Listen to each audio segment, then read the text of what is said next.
옆 사람과 인사합시다. 하나님께 모든 것을 아뢰세요.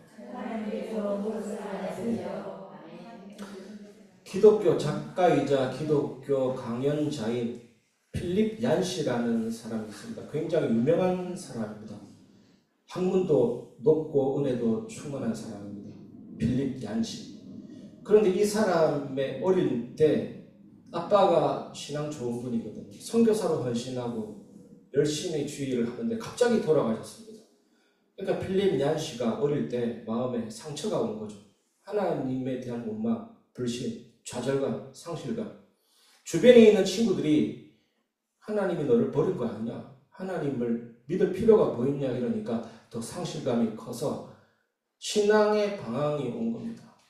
그런데 이 사람이 나이가 먹으면서도 항상 하나님께 질문한 거죠. 왜 고난이 왔냐? 고난의 뜻이 뭡니까? 때로는 기도하면서 하나님 앞에 분노도 폭발하고 하나님 앞에 막 섭섭한 것도 얘기하고 그러다가 어느 순간에 하나님의 은혜가 임해가지고 깨달은 게 뭐냐? 이 고난이 그 사람을 더 깊은 신앙 단계로 이끌어가구나.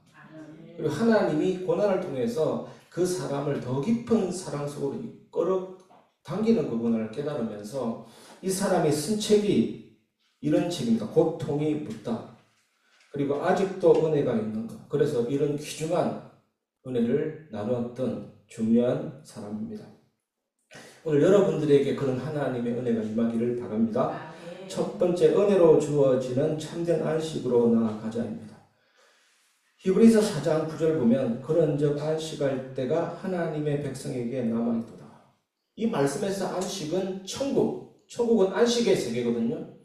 최종 구원의 완성을 의미하지만 하나님과의 관계에서 오는 영적인 평안함을 의미합니다. 여러분 혹시 여러분에게 있는 한 가지 걱정거리를 골라보십시오. 골라보시고 내일 아침 시작할 때 말씀 묵상과 기도로 한번 시작해 보십시오. 저녁까지 한번 그걸 이어가 보십시오. 하나님의 평안함이 갑자기 툭 떨어지는 건 아니에요. 여러분 걱정거리를 하나 고르고 말씀 묵상과 기도한 내용을 가지고 하루 종일 지내다 보면 제가 경험자거든요. 여러분도 경험해 보셨겠죠. 평안함이 서서히 밀려오면서 저녁 때는 진짜 평안함이 옵니다. 말씀 속에서 깨달음이 옵니다. 시편 30편 5절에 다윗이 이래 고백했거든요. 저녁에는 울음이 있을지라도 아침에는 기쁨이 오리라다. 이스라엘은 반대입니다. 저녁에서 아침, 그게 하루예요. 우리는 아침에서 저녁이잖아요. 반드시 울음이 있지만 시간이 지나면서 기쁨이 찾아옵니다. 신기한 거예요. 내일 한번 도전해 보시기를 바랍니다. 우리가 누리는 이 평안함, 어떤 평안함입니까? 10절을 보시면 이미 그의 안식에 들어간 자는 하나님이 자기의 일을 쉬심과 같이 그도 자기의 일을 쉬느니라. 단지 육체적인 쉼이 아니라 하나님이 천지 창조 사역을 마치고 일곱째 날에 쉬신 것처럼 우리가 모든 불안에서 벗어나서 하나님 안에서 누리는 영적인 쉼을 말하거든요. 혹시 여러분 기도할 힘조차 없어도 괜찮습니다. 그럴 때가 있잖아요. 기도할 힘조차도 없을 때 그냥 하나님 도와주세요 그 한마디면 충분합니다. 여러분. 심지어 그 단어마저 그 말하는 것마저 어려울 때는 아무 말 하지 말고 하나님 앞에 앉아만 있어도 돼요. 하나님이 우리를 너무나도 이해하시거든요. 하나님은 우리가 강건할 때만이 아니라 약할 때 더 가까이 다가오십니다.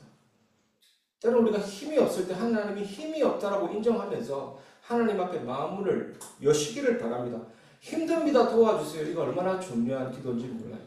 힘듭니다 도와주세요. 이 두 마디 안에 우리의 믿음도 있고 우리의 의지도 있고 우리의 겸손도 있습니다. 이 한마디조차도 어려우시면 그냥 하나님께 모든 걸 내려놓고 있는 것만으로도 괜찮습니다. 하나님 우리가 말하지 않아도 이미 모든 걸 다 알고 계시거든요. 이어서 11절에는 이렇게 말씀하고 있습니다. 그러므로 우리가 저 안식에 들어가기를 힘쓸지니 이는 누구든지 저 순종하지 아니하는 본에 빠지지 않게 하려 함이라. 우리가 하나님 앞에 나아가는 한마디의 기도조차 어려운 순간에도 거저 그분 앞에 앉아있고 싶다라는 그 작은 결단, 그것이 안식에 들어가는 힘있는 모습입니다. 그게 실패인 것처럼 보이죠. 기도할 힘조차도 없고 하나님께 나아가기도 싫은 상태지만 그래도 나는 하나님 앞에 어쨌든 나아가서 그냥 앉아있기만 하겠다. 굉장히 힘있는 상태예요. 안식을 얻기 위한.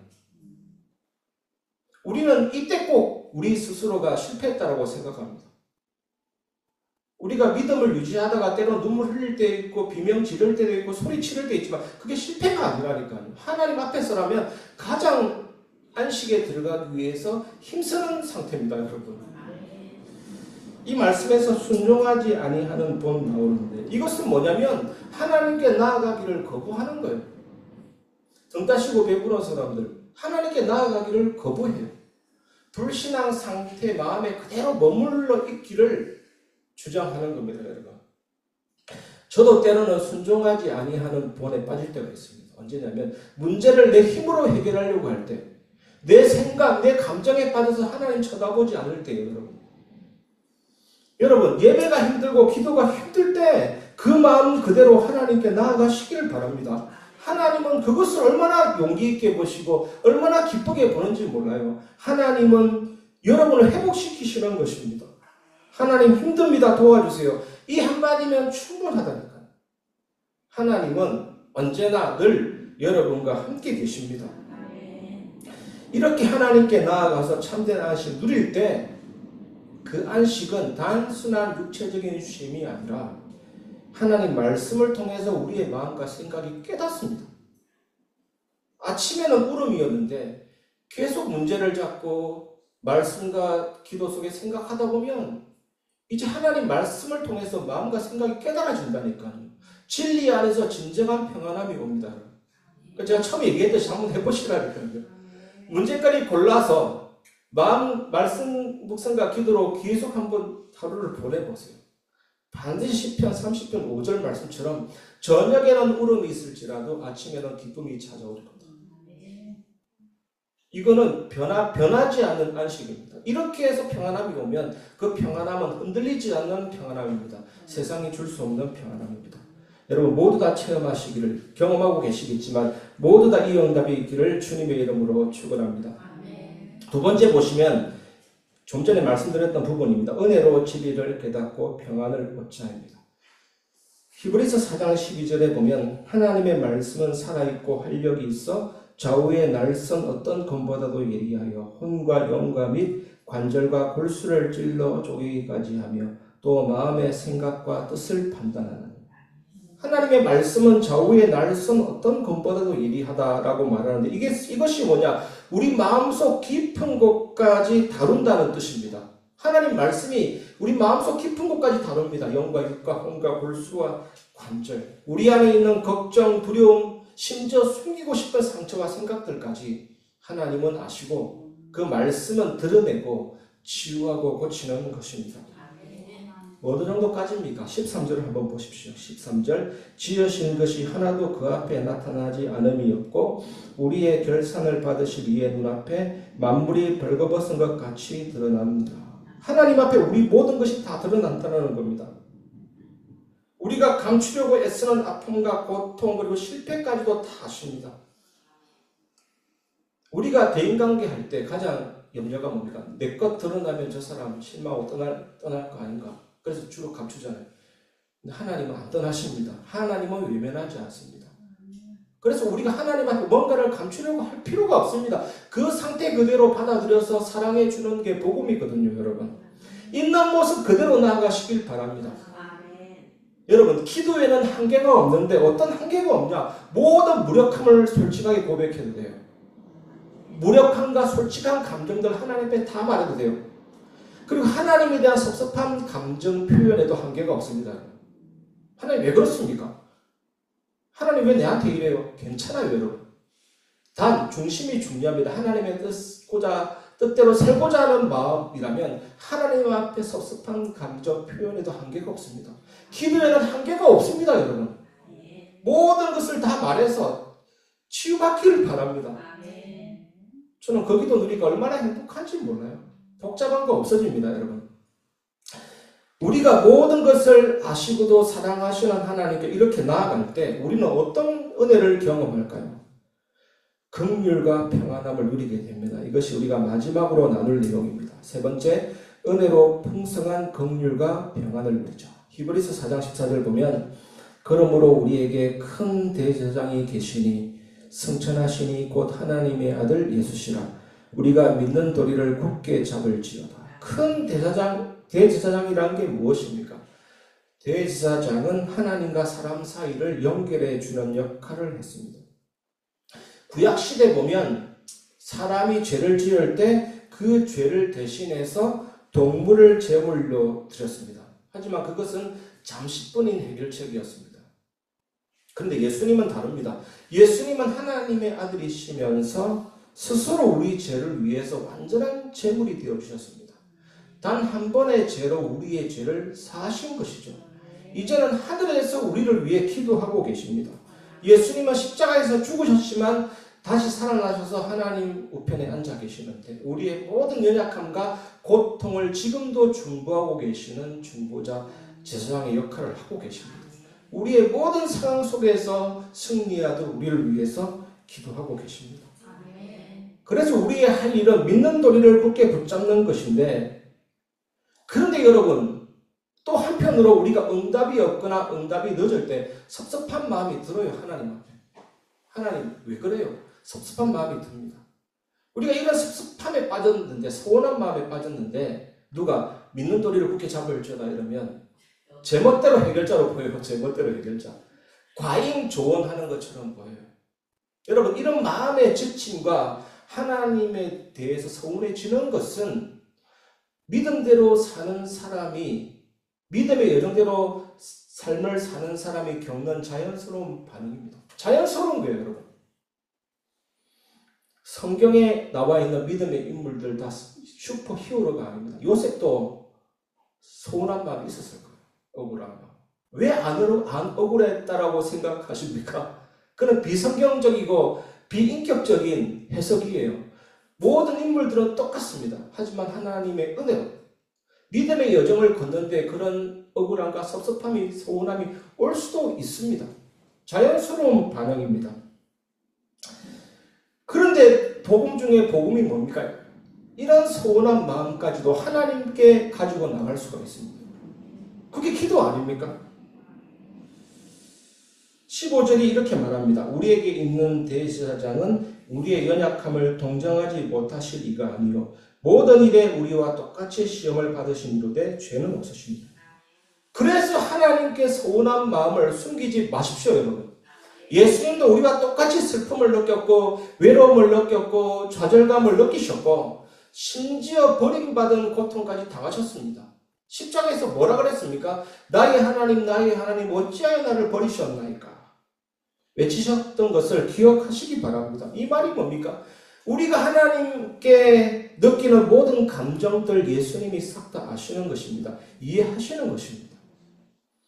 그래서 여러분, 서운한 마음도 숨기지 말고 그대로 나아가시기를 바랍니다. 이렇게 기도하면 되죠. 하나님, 서운한 마음이 들어요. 왜 내게 응답이 없고 이렇게 응답이 늦습니까? 힘듭니다. 이런 기도를 하나님 기뻐하십니다. 이런 기도하는 사람을 변화시켜서 더 나은 단계로 하나님이 인도해 나가시는 것을 믿으시기 바랍니다. 여러분, 서운한 마음을 하나님께 말하면 어떤 일이 일어날까요, 여러분?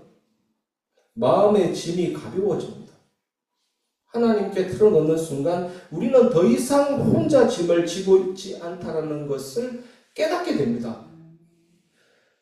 다윗도 얼마나 이거 많이 들었는지 아십니까? 다윗의 시편은 다 이런 얘기인 것 같아요. 제 눈에 볼 때.